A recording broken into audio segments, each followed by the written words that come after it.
And Arjun opens the game with pawn to d4. Hans Niemann plays his knight out to f6.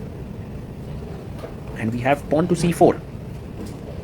The pawn comes up to e6 with the idea of pushing the pawn to d5, knight to f3. And now d5 played. We have the queen's gambit declined. Knight to c3 by Arjun brings his knight out. And Hans Niemann plays the Ragozin with bishop b4. Always exciting to see the Ragozin on the board. Leads to explosive positions, and Arjun immediately questions the bishop on b4. He takes on c3. B takes c3, taken. And now, what will Hans play here is the question. He plays his pawn to c5. And you can see there's a lot of tension in the center. White has the bishop pair. Pawn takes pawn, taken. And now you can take back with the pawn, or the knight he takes with the pawn. As the camera is somehow dislodged. Someone saves it. g3 here. Bishop to g2 is where you want to place that bishop. Hans castles.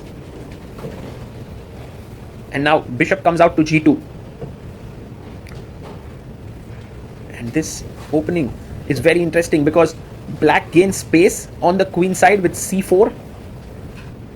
And Arjun somehow has now stability, so he will be angling for the e4 breakthrough, but first wants to get rid of the knight. But the knight comes to defend its partner here. And maybe Arjun goes knight to e5. He's looking at the knight on d7. Both the players are out of their prep. Queen to a5, getting out of this pin and threatening the pawn on c3. And Arjun gives up the pawn. He castles here. If you take queen c3, there's knight takes, and you get into a bit of trouble here with bishop e7 and bishop b4. The dark squares become a bit weak, but Hans plays rook e8, and maybe better was knight e4 to jump in to attack this and this. And if you take on e4, de4 is a nice position here because of this pressure. But he goes rook e8, knight takes d7 by Arjun, a good move. He takes back, knight takes d7, and now white has the bishop pair. Maybe queen c2 is a good move. Yes, he plays it. So Arjun has gotten a very nice position out of the opening. h6. Okay, bishop f4 is kind of necessary. The knight will come to f6 to stop the pawn coming ahead to e4, but you can go for f3, e4. Yes, he plays his knight to f6, but now f3. Maybe it's not the easiest move to play because it does weaken the structure. The bishop closes down. He goes rook fb1, putting pressure down the b file. And one idea can be a4, rook b5, rook lift, a knight jumps into e4. And are there some tactics that we are looking at? Rook b4. Look at this. Rook take, bishop takes, rook takes c4, rook takes f4, rook takes c8. Something like that could happen. And look at Hans. He makes this move, bishop f5, and brings it back and then plays it again. Well, the one thing is that you can't take the pawn just yet because of knight g3 attacking the queen. So queen b2, the best move, attacking the pawn on b7.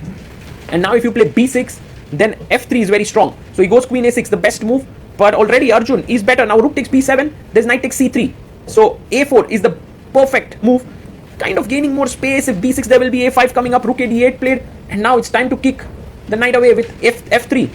No, he goes rook b5. Small error because f3, knight f6, g4. And this could have been really interesting, position for white. But rook b5, g5. Hans starts to now push. If Arjun plays bishop e5, there's f6. So he goes back bishop c1. Slightly passive. What a fighting position by these two youngsters. Bishop to g6. And now pawn pushes forward to f3. You have to go back. Knight f6. And now e4 is very difficult to come. Every black piece is looking there. So g4 played. But all of a sudden, it seems like Hans Niemann is getting better. Rook e7, maybe doubling down here. e2 is a weakness. Arjun goes e3. And he has a nice structure here with a lot of fluidity. But now his rook on a1 needs to get into the game. Queen f2. Whoa, he swings the queen over. Maybe h4 is on his mind. He's going for the king. Queen c6. And let's go. Ajubai, h4 on the board. Now Hans Niemann plays pawn to b6. But maybe we can take an e4. He goes bishop d2. Maybe slightly slow there. But the rook can join in at some point. a6. Pushing the rook away. Rook b2. And now, how does Hans continue? Maybe bishop d3, knight h7. Few possible moves. Queen d6 played by him to get the queen on this diagonal. And bishop f1. Arjun slowly clearing up the second rank. Rook e6. Both are building it up step by step. No hurry. Queen h2. Offering a queen trade. I think queen trade really helps white because it feels somehow that the white king is a bit loose. So queen e7. Hans says no queen trade. I might even sack on e3. Hg taken. Hg taken back. Do we want to play e4 and give up, try to win this pawn, pin this knight? He plays e4. Woohoo! Fireworks. D takes e4. Bishop takes g5 is a must. And remember, bishop takes c4 is also hanging. He takes on g5. E takes f3. And now queen h4. He brings his queen, pins the knight. This pawn is a bit soft. Queen d6 played. And takes on c4. Pressurizing on this diagonal. Now the only move, knight h7, he finds it. What a move, because the rook was anywhere under pressure. Like if you had played a move like rook e7, this is just hanging. So knight h7, bishop e6, Arjun wins an exchange. But the problem is the king is weak. He gets his rook to h2, but rook e4 now attacks the pawn on g4. Hans is playing incredible chess. He brings his rook to e4. He may have f5 on his mind. Bishop comes back to d2.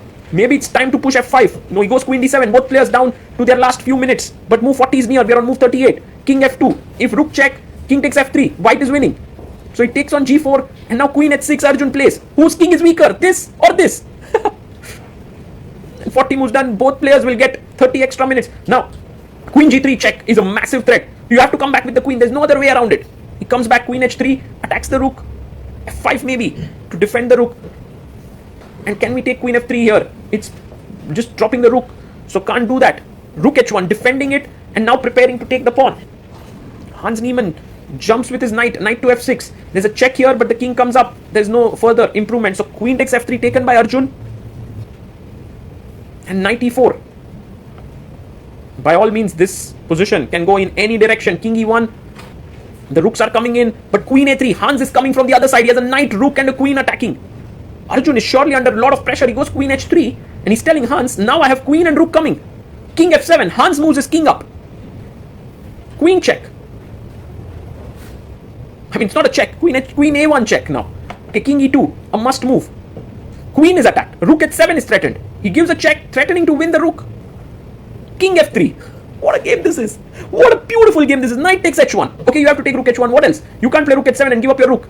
There are two attackers here. Rook takes h1. Somehow material is even. Opposite colored bishops makes it even more exciting. Rook g1.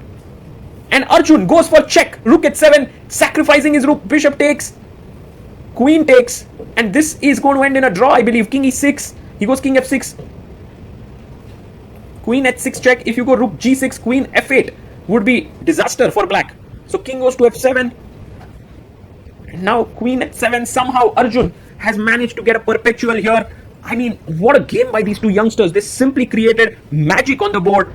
And now both of them, seeing no way to get out of this perpetual, agree to a draw. You can look at the face of Hans and Arjun. Both of them wanted to win. Both have a nice smile on their face. The kind of smile that comes after an intense fight.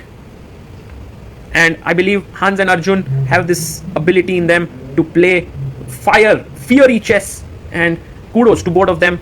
They really made us enjoy this game with this draw.